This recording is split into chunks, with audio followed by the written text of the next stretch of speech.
Olá a todos, aqui é o professor Bram. Estamos aqui na nossa aula 14 do curso de Termodinâmica Aplicada 1, nossa 14ª aula. Estamos na reta final do capítulo 3 do nosso curso, né? Já começaremos hoje, né, o nosso capítulo 4, nosso último capítulo, né, onde a gente vai cobrir as outras variáveis termodinâmicas de energia, que são extremamente importantes também, que a energia livre de Helmholtz e a energia livre de Gibbs, né? Hoje, no final da aula, nós já começaremos a falar sobre elas, né, apresentando a definição básica dessas duas formas de energia. Então, na aula passada, né, nós conversamos, na 13ª aula, né, nós conversamos sobre o conceito de trabalho máximo em uma máquina térmica. Isso foi apresentado e nós vimos que essa condição ela está diretamente relacionada ao funcionamento da máquina térmica de uma forma reversível, né? Trabalhando sempre com processos reversíveis dentro dos ciclos térmicos que sejam eventualmente propostos no funcionamento dessa máquina térmica. E nós fechamos, né, essa aula 13, né, conversando sobre a expressão combinada da primeira lei e da segunda lei da termodinâmica, que nós estamos vendo aqui nas nossas notas de aula. Então, nessa expressão combinada, né, dU, a variação da energia interna, ela é representada como a diferença entre o produto TdS, né, temperatura versus variação da entropia, menos o produto PDV, onde PDV é o produto da pressão vezes a variação de volume dV. Então, como eu mencionei na aula 13, né, essa expressão combinada é como efetivamente, né, se trabalha nos dimensionamentos termodinâmicos, né? Claro que a nossa base toda, né, está na primeira lei da termodinâmica, na segunda lei e na terceira lei da termodinâmica, né, que a gente conversou há 2 aulas atrás. Então, só recordando, né, em relação à nossa expressão combinada da primeira e segunda leis, existem duas restrições necessárias, olhando aqui nossas notas de aula. A primeira, né, que o sistema ele é fechado, então isso é uma situação que esteve presente, né, que está presente, na realidade, em todas as aulas do nosso curso, ou seja, nesse sistema fechado não há variação de massa, não há troca de massa em relação a outros sistemas, né? A quantidade de massa ela é constante, né? Lembrando que o nosso curso é um curso de gases ideais também, né? E o trabalho realizado, né, segunda condição, no sistema, ele é somente o trabalho mecânico. Então, por isso que a gente pode representar aqui, na segunda parte, do lado direito, né, da igualdade do lado direito, né, o trabalho como sendo PDV. Existem algumas consequências, né, em relação ao uso, né, da equação combinada da primeira e da segunda lei da termodinâmica. Então, voltamos aqui a ela, eu avancei um pouquinho nas nossas notas de aula, depois eu vou voltar, né, para apresentar o último tópico do capítulo 3, né, que a gente está fechando hoje, que é onde nós abordaremos a segunda condição de equilíbrio termodinâmico que nós veremos nesse curso, que é a condição de equilíbrio baseada na entropia. A gente vai entender isso, né? Mas voltando aqui, né, a expressão combinada da primeira e da segunda lei da termodinâmica, né, nós veremos que essa expressão ela nos permite, por exemplo, a gente vai exercitar isso no início da nossa aula de hoje, na aula 14, desenvolver outras expressões, né, das funções de energia de acordo com as necessidades que nós eventualmente tenhamos, né, em relação à descrição de um fenômeno, de um sistema ou de um problema na engenharia. Então, quando a gente representa, né, o dU, né, a variação da energia interna, como sendo TdS menos PDV, no fundo, a gente está, essa expressão, né, olhando aqui nossas notas de aula, ela representa justamente essa variação da energia interna como uma variação, né, como uma função da variação da entropia S grande, né, e do volume V. Então, no fundo, essa equação combinada está representando U, nossa energia interna, né, como sendo uma função da entropia e do volume. Então, na realidade, a gente está descrevendo, né, essa nossa variação da energia interna, né, em função dessas duas variáveis. Então, se nós olharmos, né, uma equação de estado, né, de U, se nós abrirmos, né, uma equação de estado, U é igual a U dependente da entropia S e do volume V, nós teremos que dU ele vai depender da variação da entropia ds e da variação de volume dV. E aí, para completar a nossa equação de estado, nós temos que colocar as nossas derivadas parciais. Então, dU será igual a d rho de U, d rho de S é o volume constante ds, mais d rho de U, d rho de V, a S constante, dV. Então, é interessante, né, quando a gente faz, né, quando a gente abre a nossa equação de estado geral, genérica, digamos assim, onde eu quero representar na minha equação de estado U em função de S e V. E quando eu comparo essa equação de estado, né, com a equação combinada da primeira e da segunda lei da termodinâmica, eu começo, né, através dessa comparação direta, conseguir levantar algumas propriedades termodinâmicas que são interessantes. Então, vamos a ela.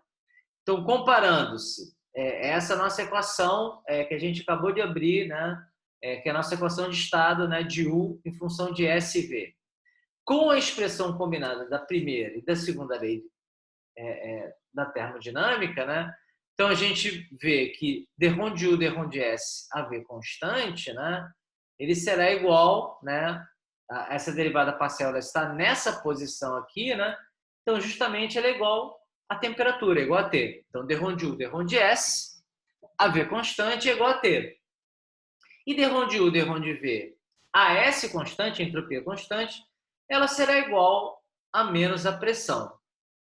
Então é interessante, né, que a gente já começa a ver, né, e isso são situações que são importantes. Aqui a gente está conseguindo descrever temperatura e pressão, que são duas variáveis termodinâmicas conservativas, duas variáveis de estado conservativas termodinâmicas básicas, né, temperatura e pressão, a partir de informações termodinâmicas. Então, vamos supor que num certo sistema, num certo processo industrial, numa certa transformação, eu conheço a equação, né, da variação da energia interna, que é o nosso d rho de U, em relação à variação da entropia num processo a volume constante, eu consigo, de forma precisa, usando a termodinâmica, determinar a temperatura daquele processo ou daquela transformação.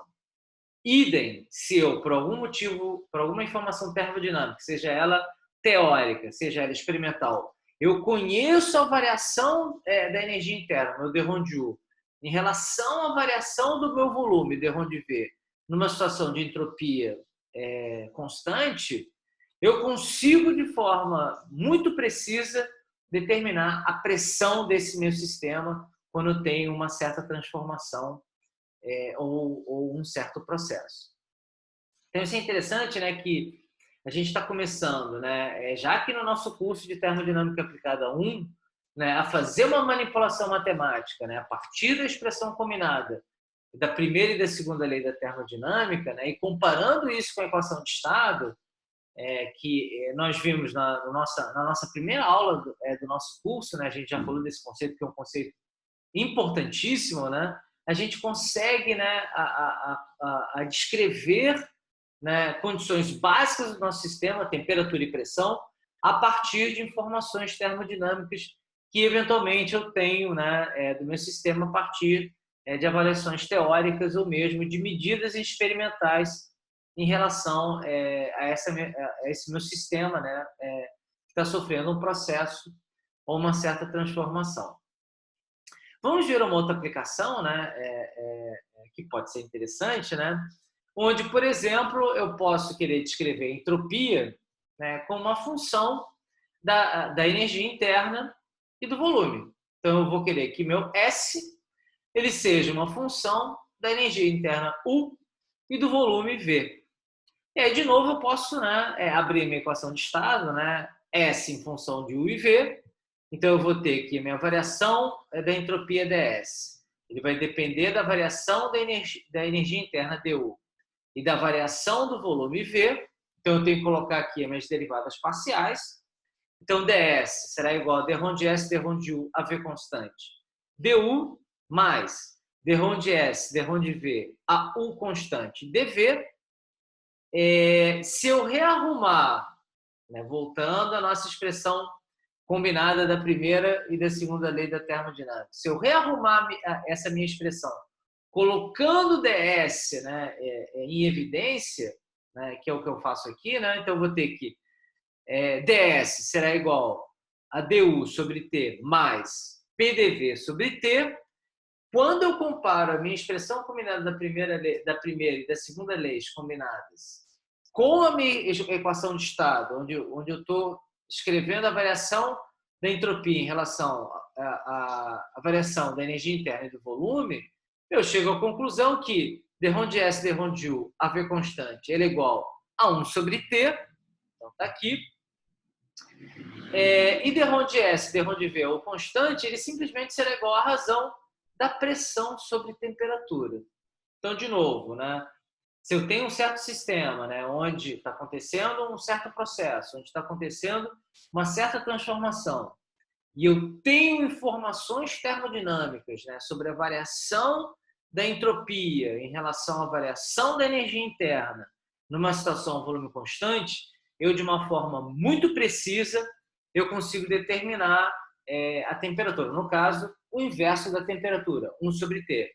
Ou, se eu conheço, né, num certo sistema, né, onde está acontecendo um certo processo, uma certa transformação, a variação da entropia em relação à variação do volume, meu d de S, d de V, numa situação onde a energia interna é constante, né, eu conheço de forma precisa a razão da pressão sobre a temperatura daquele sistema, né, durante aquele processo ou durante aquela transformação. Então, aqui a gente está começando, né, a olhar, né, a primeira lei da termodinâmica, a segunda lei da termodinâmica e a expressão combinada dessas leis e o uso da equação de estado, né, para começar de uma forma interessante, né, extrair informações, né, que são bastante básicas, né, que pressão, temperatura e, por tabela, volume, né, de um sistema, né, quando ele passa justamente por uma certa transformação ou processo. Então, a gente fecha esse tópico, né, sobre, né, a equação combinada da primeira e segunda lei da termodinâmica. Vamos ver o nosso último tópico do capítulo 3, voltando aqui um pouquinho nas nossas notas de aula.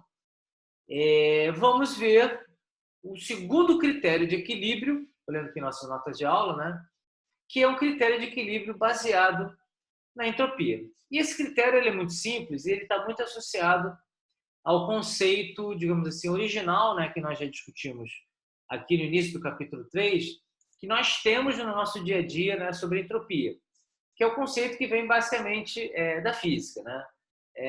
Os físicos eles gostam de entender, né, usam mais na realidade, né, que a entropia está associada ao grau de ordem ou desordem de um sistema. Ou seja, quanto maior a entropia, mais desordenado, né, maior será o grau de desordem desse sistema. Quer dizer, aqui nós na engenharia mecânica, né, nós temos o interesse, a gente já discutiu bastante aqui nas aulas anteriores, né, em trabalhar, né, o conceito da entropia, o conceito, a ideia, né, da segunda lei da termodinâmica, né, como sendo uma medida do grau de irreversibilidade, né, de um certo processo ou de uma certa transformação.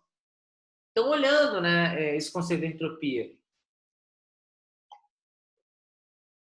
mas pelo ponto de vista da física, né, essa condição de equilíbrio associada à entropia, ela está associada quando, em processos espontâneos, né,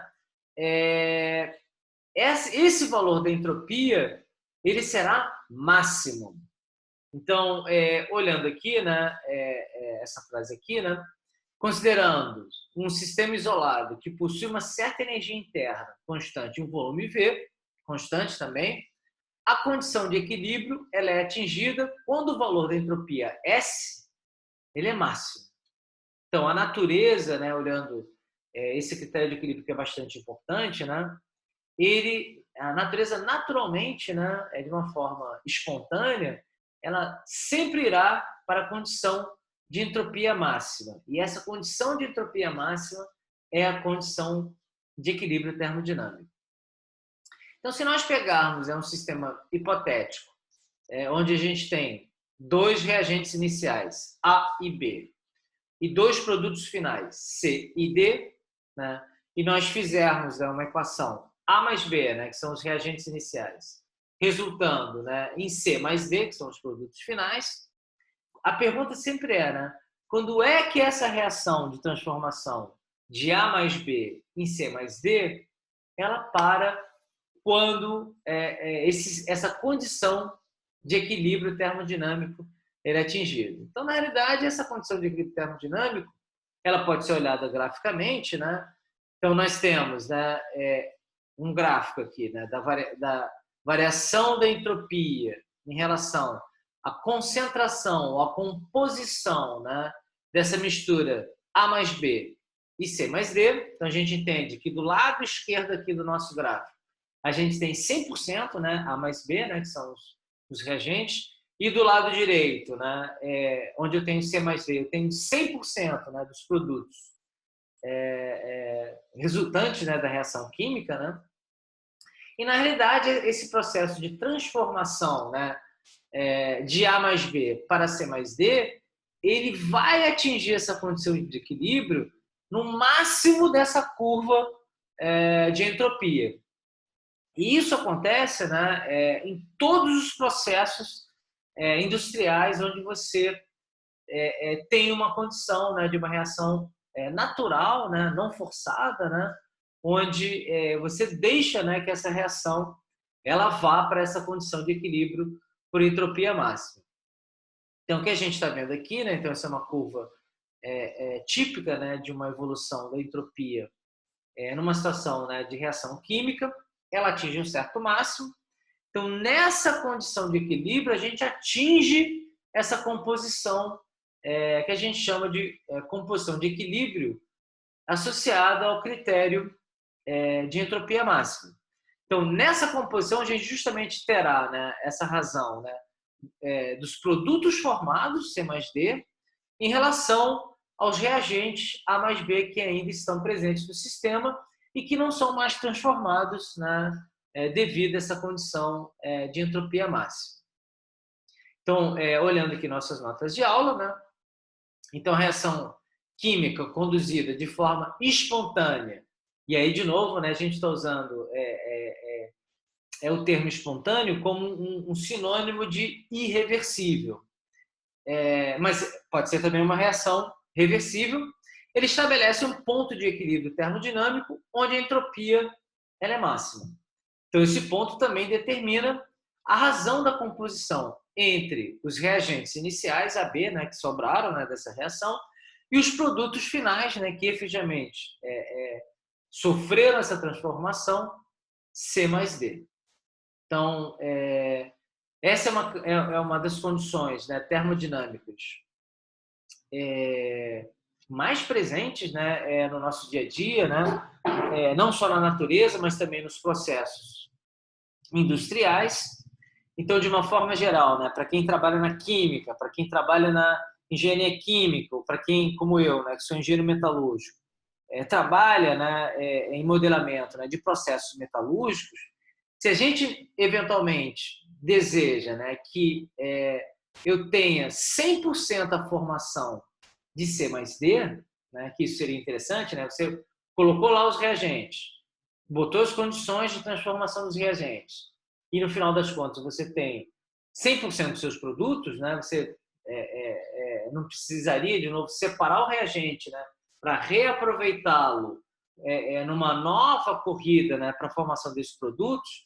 Então, normalmente você trabalha o que a gente chama, né, em condições de excesso, né, para justamente você forçar, né, essa superação da condição, né, de entropia máxima e conseguir chegar atingir, né, a condição de 100% de transformação.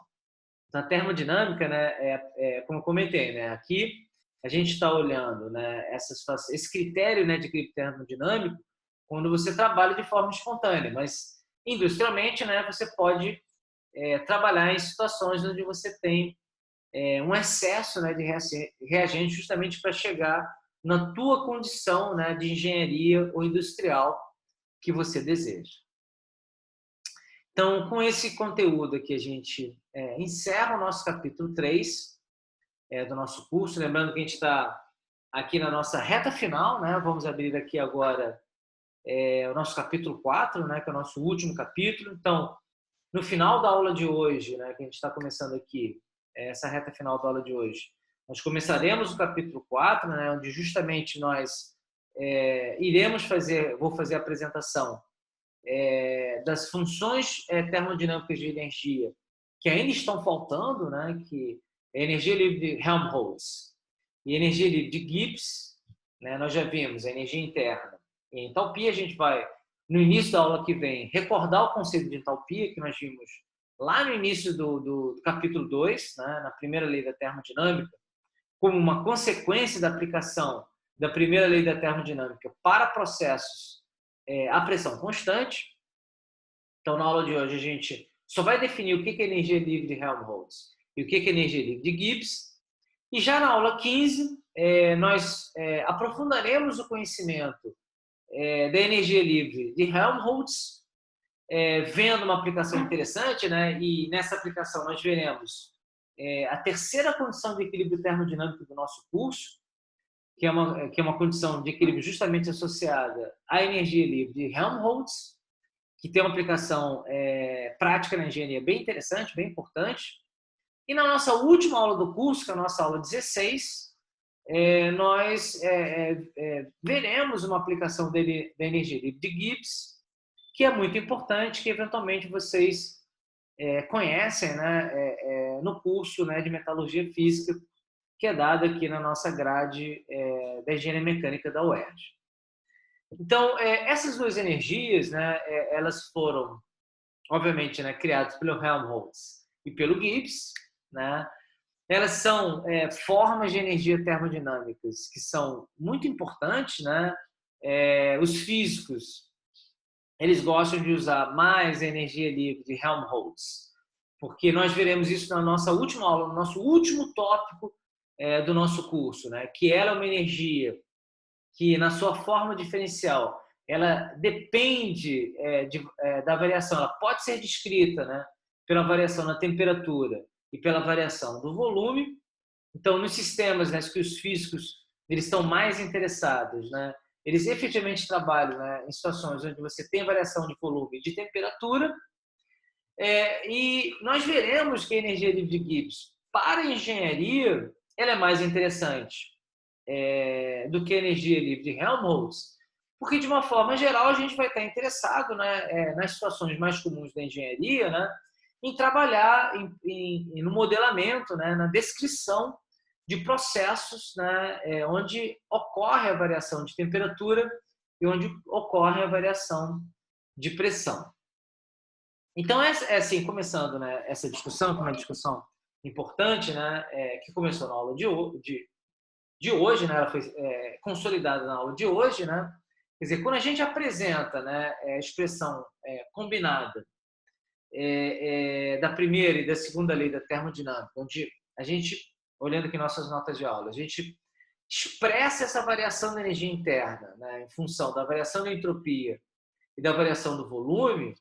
Quer dizer, a gente está permitindo, né, entendendo nessa variação da energia interna, né, de uma forma limitada, onde efetivamente, né, para a resolução do teu problema de engenharia, né, você tem uma situação, um processo, uma transformação onde varia entropia e volume, mas não necessariamente, eu diria que muito raramente, né, isso irá acontecer num processo de engenharia.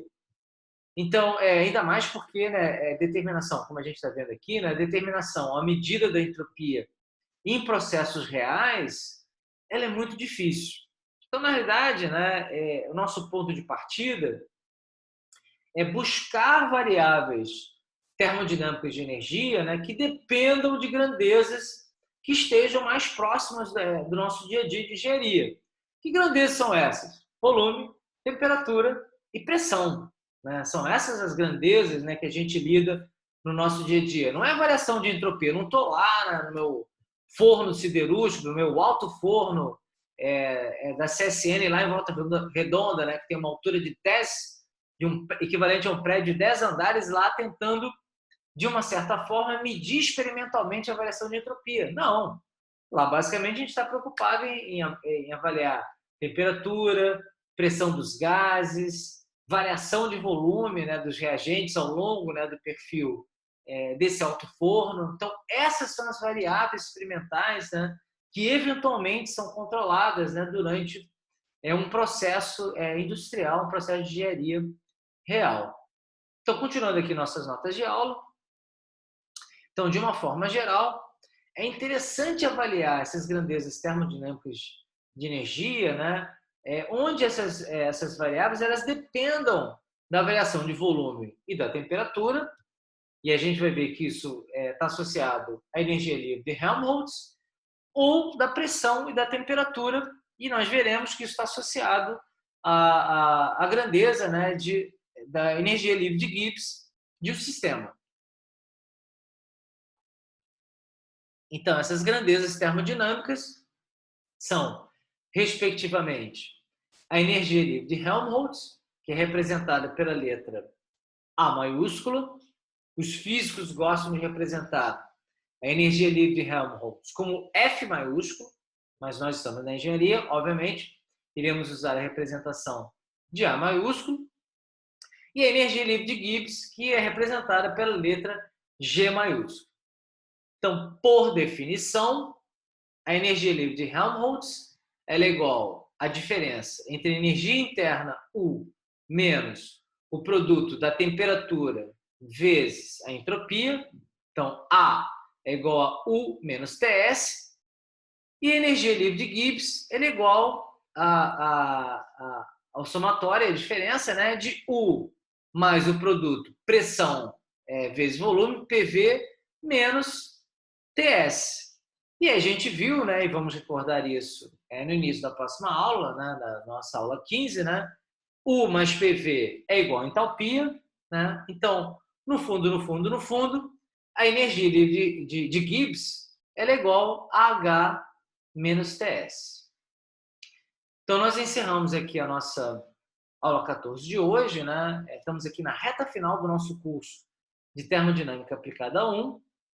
Então, lembrando, né, na nossa aula 15, nós vamos olhar com um pouco mais de detalhe a nossa energia livre de Helmholtz e fazer uma aplicação, né,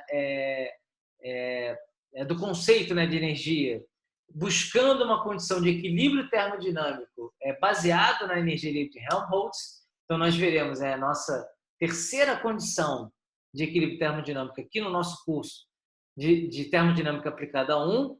E na nossa última aula, né, do nosso curso, nós falaremos com um pouco mais de detalhe, né, sobre a energia livre de Gibbs e veremos uma aplicação, e a partir dessa aplicação veremos a nossa quarta condição de equilíbrio termodinâmico, nesse caso baseada na energia livre de Gibbs. Então, encerramos nossa aula 14 de hoje. Ela já está, essa aula ela já está no nosso canal, disponível no nosso canal do YouTube, né, para vocês assistirem novamente.